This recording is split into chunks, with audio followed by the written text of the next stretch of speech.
Hello everybody, this is Daniel here. I've had a lot of requests for this video. It's going to be the last video on the organ donation process, and it's going to be a long one because the donation was more than 5 years ago now. It's been more than 5 years since my last vlog, I think. So grab a cup of tea and something to drink, something to eat. It's going to be long. I might break this up into 2 videos depending on how long this runs. So, okay, well, I guess the first question is, why wait so long to make another video? And the truth is that I really struggle a lot with this video. I've been wanting to do it for years, but a lot of stuff happened in my life or around the surgery that was very sensitive and that I didn't want to share with everybody until enough time had passed for all of the potential legal crap to get out of the way. So I'm going to basically just tell this in chronological order. It's not going to be too in-depth with a lot of the personal issues that I've gone through the last several years, but I will cover all of the stuff regarding the liver surgery for sure. So when we left off, my last video was about being stressed in the hospital, and my stay in the hospital only lasted another day after that before I was released. It was very stressful the last couple of days, mostly because I had no idea when it was that I was going to be leaving and all of the general stuff that I did talk about in the last video. Basically, I was hanging around waiting for an MRI on my shoulder. They wanted to know what was going on with my arm, what was happening with the nerves and all that kind of stuff. And they kept saying they were going to do another MRI, but the machine wasn't available. And I got to the point where they wanted me to hang around and wait for it, and I couldn't do that because hotels are extremely expensive and it just wasn't in the budget. So they managed to squeeze me in and ended up telling me that the injury that I had sustained was a brachial plexus injury, a pinching of the nerve that runs down the top of the arm as a result of the way you were positioned during the surgery. And it is not common, but it can happen. And so I was released. I wasn't prescribed anything. I wasn't in a terrible amount of pain at that point when I was released. My arm felt really unusual. It's hard to describe nerve pain unless you've actually had it. My arm was hot and cold, and I was under a lot of painkillers from the surgery itself, so I wasn't experiencing a whole lot of pain. And the first month was one of the most difficult months I've ever had in my life. I've been through a lot of crap, but this was sort of like next level in terms of stress and dealing with pain. So the recovery, the abdominal incision and all that kind of stuff, that went smoothly. That was great. The pain I experienced from the actual incision and having to take care of that was insignificant in the long run.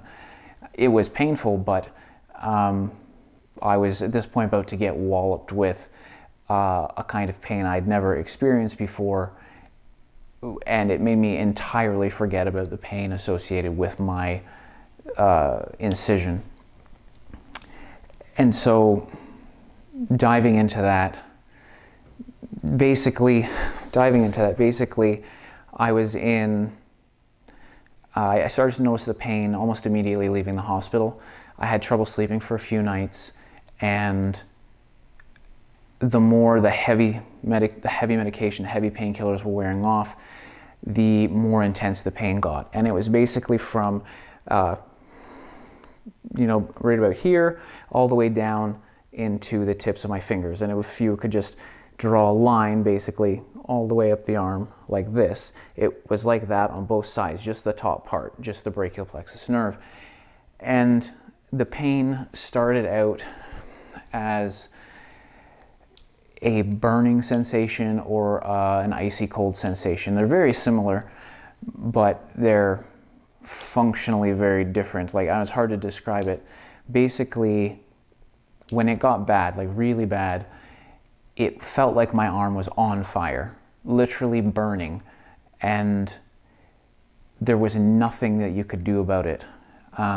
Sometimes putting pressure on the arm, wrapping a tensor bandage around it, that would help. Other times you'd have to take the tensor bandage off and nothing at all could touch it. Nothing could touch the arm. And this was the sort of limbo that I was left in for several weeks. So basically, what ended up happening in terms of the arm pain, we'll get to the nurse's visits and stuff like that in a minute, but where the arm pain is concerned, I couldn't sleep. And so nothing I did alleviated the pain, and it wasn't the most intense pain I've ever experienced. It was maybe a 6 on a scale of 1 to 10. But it was consistent pain. It was 24 hours a day and it never went away. And so for the first 3 weeks that I was at home, I was averaging about an hour to an hour and a half of sleep a night. And that, for the first week, was hard. For the second week was harder. And for the third week, it sort of came to a head. And one night, I couldn't sleep. I was just tired of the pain. The emotional pain is easily just as bad as the physical pain at that point. And the girl I was dating at the time, she got up out of bed. It was the middle of the night, and she found me curled up in a ball, the farthest room from the bedroom, because I didn't want to disturb her, and I was just bawling my eyes out. I couldn't take it anymore. And being the kind of person that she is, she just basically threw me in the car. We drove to the hospital and spoke to our local ER doctor, and he immediately recognized the nerve pain. He knew that I should have been prescribed gabapentin, which is an anti-seizure medication, but it has effect on the nerves. And so he put me on a super low dose of that, and he set up a doctor's appointment with a physiatrist who does nerve conduction studies. And so I went home in incredible amounts of pain. I think it was maybe 2 days later, I was in the physiatrist's office, and he started doing the tests, which involved essentially shocking your nerves to see what the response was. And so he's putting needles in my arm or electrodes in different places, and then shocking them and measuring whatever it is they measure. I'm definitely not an expert on it. But what his opinion was at the end of it was that there was no evidence of a brachial plexus injury. What he found was the damaged nerve wasn't damaged to the shoulder, the damage was all the way up into the spine. And so, in his opinion, there was no brachial plexus injury. He had no idea what had happened, as I didn't. But whatever it was, it wasn't a brachial plexus injury. And so we'll pause the arm bit there because it picks up in a little bit. But I want to talk about the nurse's visits. Nurse's visits were excellent. The nurse I had was super nice, very understanding. Even when I insisted on doing the injections myself, she still came for the first week solid every single day to make sure everything was going well, to check the incision. Super nice, super compassionate, very accommodating. I wish I knew her name, I remembered her name. I would love to be able to thank her because she made me having to deal with my arm a lot easier because I wasn't nearly as worried about the recovery from the abdominal incision. Um, so after a month, I had a follow-up appointment down in Toronto, and it went more or less as expected. I went down there, they did some tests. I spoke with the head of the transplant department. We talked about the arm. The surgeon came in, looked at my arm again, said it was the worst of nerve injury he's seen from from a transplant. And at this point, I still had very little use over the arm. A month out after the surgery, I still could barely use my arm at all. It was still very, very much damaged. It wasn't paralyzed, but it was non-functional. I couldn't pick anything up with this hand, couldn't hold on to anything, and the pain obviously was very bad. So we went through all of that, and I went home, and so this is around the time when it started occurring to me that now that I knew it wasn't a brachial plexus injury, that it might be something I have to deal with going on. Because at the hospital they had told me that this injury would likely last several weeks, maybe a couple of months, and then it would dissipate and go away. And because nobody knew what it was, what had caused it, I started to become concerned that this was going to be something that I was going to have to live with for a while. And so I contacted the head of the transplant department in Toronto General, and I asked him for information on it. And he told me, it's a brachial plexus injury. And I said, I have a specialist nerve conduction study done, and he's saying that it's not a brachial plexus injury, that the damage extends beyond the point of where the nerve would be pinched if it was actually pinched in the shoulder. It goes right up in my neck. And so this is where this story starts to get a little bit weird, and this is why I haven't done another update until now. After I sent the report from the physiatrist down to the Toronto General and they looked at it, I stopped hearing from the hospital altogether. I don't really know how to describe it other than to say I was stonewalled by the doctors. As soon as they found out that it wasn't a brachial plexus injury, it wasn't something that was covered in their